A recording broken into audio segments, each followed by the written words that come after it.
What's up guys, just Messi here, welcome to a brand new video and welcome to a day dose of transfer gossip, and also welcome to Happy Euro 2016 Day. The tournament starts tonight with France and I'm absolutely buzzing for it. But first we've got transfer news to get through guys, we've got a lot as well. There's 19 confirmed ones today, so as always before we start, if you can smash 1,000 likes, that'd be absolutely awesome. If you're to my channel, click that subscribe button for daily FIFA content, and in the comments below let me your thoughts on today's rumours I should do in the next episode. I also forgot to mention guys, if you missed yesterday's videos, they'll be down below in that description box, or you can go to my channel where there'll be transfers at 8 AM and gameplay at 9 PM. Right, so like I mentioned, we have a lot to get through today. We've got like 19 confirmed ones and then 18 rumours, so it's going to be quite jam-packed and hopefully entertaining for you guys. So the very first one is in fact a player retiring. The former Liverpool centre-back Daniel Agger confirmed yesterday his time is done now in football. He's a fantastic player for us, and one thing also about him, he actually turned down a move to any other Premier League club. He said he wouldn't play for another team in England other than Liverpool. I think his reason for retirement was the fact that he can't really contribute as much as he used to,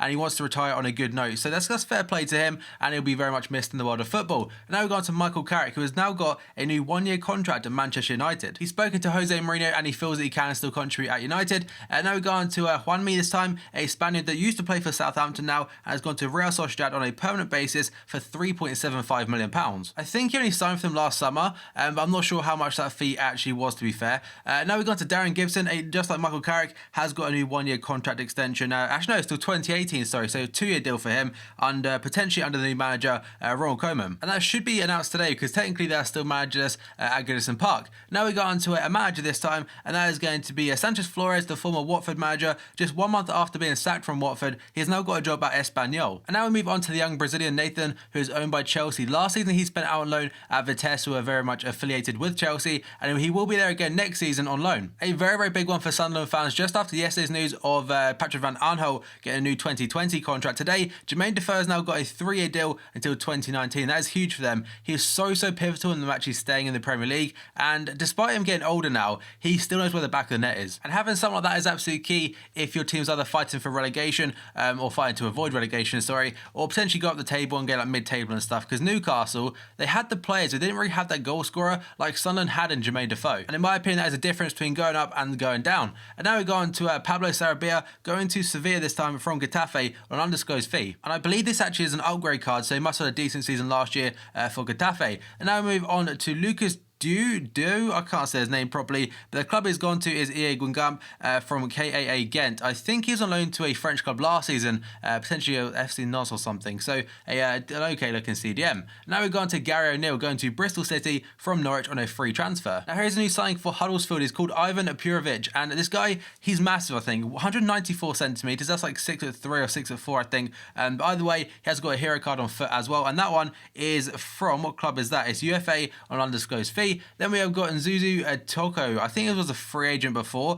and now I signed for FC St. Gallen in the Swiss League for obviously a free. And now we have quite a big one from the Mexican League, I'm assuming. And that is going to be Ismael Souza, who has a TOTS card. He has gone to Tigres from UNAM for a fee of £5.25 million. Then we go on to Rios this time. I think he still plays internationally for Uruguay, possibly. By the way, I recognise him. He's gone to Chiapas from Tigres, and it's an undisclosed fee again. But I think Chiapas, what they're called, they've made like 4 signings today. Gonzalez has made the switch from Atlas to Monterrey for £2.63 million. And Monterrey, they sold like 5 players yesterday, so I'm assuming they're kind of rebuilding their team. Then we have got Colin Kazan Riches. He's gone from Celtic to Curitiba in the Brazilian league. So this guy, he can't really sell anywhere he goes. Then we go on to Fred, the Brazilian legend, you could call him, and that he's gone to Atletico Mineiro again in the Liga do Brazil from Fluminense for £994,000. The final two, we've got Jonas Martin going to Real Betis. This one, by the way, is sick for that team with all the unlockable cards, because he's French, links to Gonlons, and also what's his name, Ruben Castro. But he has left Montpellier for £2.25 million. And the final one, finally, is Victor Rodriguez going from Sporting Gijon, from Elche on a free transfer. And now we go on to the potential deals. And the very first one, this one kind of shocked me a little bit, because I saw the fee, I was like, what the hell is wrong with British football right now? But that is going to be Troy Deeney. Apparently Watford have rejected a £20 million bid from Leicester for their captain. That's madness. And the reason I'm calling this a ludicrous fee, I know the BPL's got loads of money now, so 20 million between 2 teams in the same league, that's kind of understandable, but you should put into perspective that Man City recently signed Ilkay Gundogan for 21 mil. I'm not saying Troy Troy Deeney is a bad player, but if you compare the quality and caliber of player between Deeney and Gundogan, it's quite a big gap in my opinion at least. So some of you may disagree. That's just my thoughts on that. So that one could be the replacement for Jamie Vardy. Then we go on to Radamel Falcao today, linked to Middlesbrough. So Bleacher Report are saying that Middlesbrough are hoping to tie up a deal for Radamel Falcao, who is eager to take another stab at the Barclays Premier League after 2 failed spells at Manchester United and also Chelsea. A lot of places were saying he'd actually be going back to AS Monaco for this season, but it looks like Middlesbrough could try their hand at this and at least try and get him to the club, which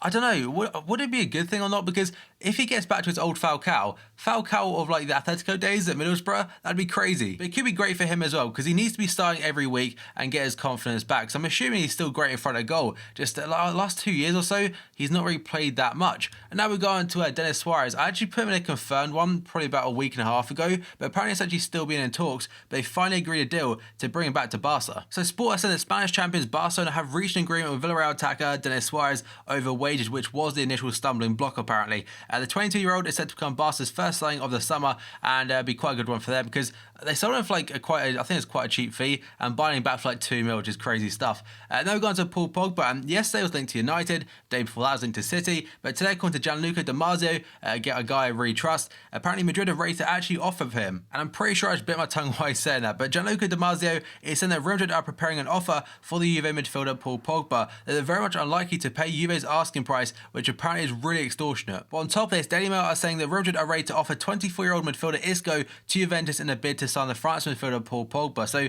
using Isco as a bit of bait, kind of taking the price down a little bit, and I imagine that one would probably be negotiable. But Pogba is a player at Euro 2016 that could go either way, because he's a great player, but having a great tournament at Euro 2016, that could sell him to new heights, which obviously he's very young, he's probably going to reach him anyway, but reach him even quicker. Now we got on to Michy Batshuayi, this time linked to Chelsea, and this is a Daily Mirror. They're saying that Chelsea is set to join the race for Marseille striker Michy Batshuayi, with London rivals Tottenham and West Ham both keen on the Belgian international. So I think West Ham have actually bid for him recently, but Chelsea, they've got a lot of targets this season, the likes of Lukaku and Benteke are on that list, but Batshuayi, he's a new one, and I can't see him playing in England next season. Now we go on to Edinson Cavani then, according to Tuto Mercato de Web, they're saying that Liverpool are the latest club to show an interest in Paris Saint-Germain striker Edinson Cavani, although Atletico Madrid remain the front runners in the race to sign the Uruguay international. And the reason I don't actually believe this one is the fact that PSG, they won't get rid of Cavani and Ibrahimovic, in my opinion at least, in the same transfer window, because Cavani, I imagine he will be the guy who replaces Ibra, like I said before, and they'll bring in a world-class winger. That's my look on it at least. Now we go on to Steven Lichtsteiner, the Juve right-back currently, and today it linked to Chelsea yet again. It says that Chelsea manager Antonio Conte wants Juventus wing-back Steven Lichtsteiner to become his first signing at Stamford Bridge, with the Switzerland international set to cost £12 million. This actually links into the next one, which is Matteo Darmian, linked to Juventus. So he could be the replacement. So basically, Tutto Sport are saying that United are willing to let Matteo Darmian leave, with Juventus favourites to sign the 26-year-old fullback. So he could be on with a very swift return back to the Serie A. According to Marca, Liverpool are set to take on Fiorentina in the race to sign Barcelona winger Christian Teo, with the Camp Nou outfit holding out for around €7 million. So I think that's £5 million or so, which isn't an extortionate fee. We do need wingers, but I'm not sure whether Christian Teo gets our fans excited or not. For me personally, it doesn't, but either way, he could be a success. We'll have to wait and see, as we have signed players, obviously like Coutinho for like £8 million, who ended up being a huge success for us. Now we go on to Diego Costa, linked to a move back to Atletico Madrid. And this is not the first time though, so according to Antenna 3 Sports via the Metro, Chelsea forward Diego Costa wants to return to Madrid this summer, according to the Spanish club's president. So that one would be interesting. Chelsea would obviously have to spend big to get a replacement, and would probably get around 40 mil if this was to happen. Then we go on to Laporte this time of Bilbao. Apparently Man City are ready to actually break his release clause. So the Daily Mirror said that City are considering to activate the £40 million release clause in the 22-year-old defender Laporte's contract at Bilbao. So it is not the first time he's been linked to Pep's side,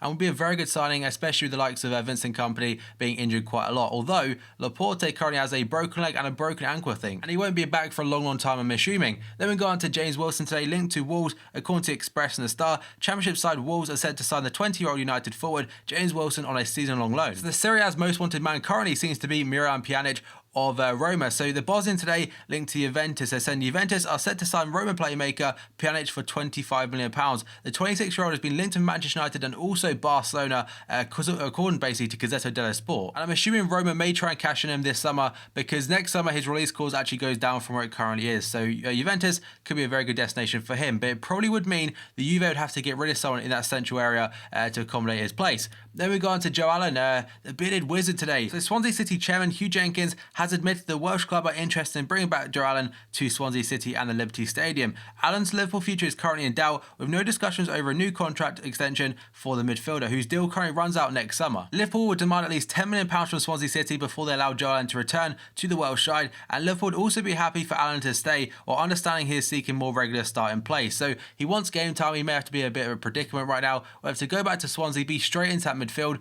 or be like a part-time player at Liverpool from the bench. And apparently he will have contract talks with Liverpool after Euro 2016. Then we got on to Nani this time. Apparently Mourinho really wants to bring him back to United. So DHA via TalkSport are saying that Jose Mourinho wants to bring 29-year-old midfielder Nani back to United, and the Fenerbahce winger currently has a release clause of just £6.3 million. So a very impressive year last year, and potentially could be going back to Old Trafford. Liverpool defender Kolo Touré is 35 years old, is out of contract at the end of this month, and could be a target for French league side at Monaco. So I don't want him to go. I want him to give him a new contract, and apparently we do find this out today. So this video may be a little bit out of date by the time it goes live, because Kolo Touré could well be either a Liverpool player again next season or out of contract completely. And now the Guardian are reporting Liverpool have opened talks with versatile German international Emre Can over a long-term contract that reflects his impressive development under Jurgen Klopp. So playing as a centre mid, I absolutely love this guy. He's fantastic, can play anywhere. I think he's playing right back for the German national team off the bench right now. So he's 22 years old, obviously a massive part of Klopp's future, and hopefully he signs it, and apparently it's a 4-year deal. And right now he's one of my favourite players. And final today is going to be Lewis Dunk, linked to West Brom, according to the Birmingham Mail. Listen, that West Brom could turn to Brighton centre half Lewis Dunk to replace James Chester if the Wales international moves this summer. So guys, that covers all today's potential rumours and the confirmed ones. We've got lots to get through, and it seems that this window is finally hotting up completely, guys. So if you enjoyed this video, smash the like button. 1,000 followers likes would be absolutely awesome. If you're to my channel, click that subscribe button for daily FIFA content. In the comments below, let me know your thoughts on today's rumours, rumours I should do in the next episode. And finally, if you missed in my previous video, that will be down below in that description box, or go to my channel and we'll be transfers at 8 AM and FIFA gameplay at 9, guys. So thanks for watching this video, and I'll see you next time.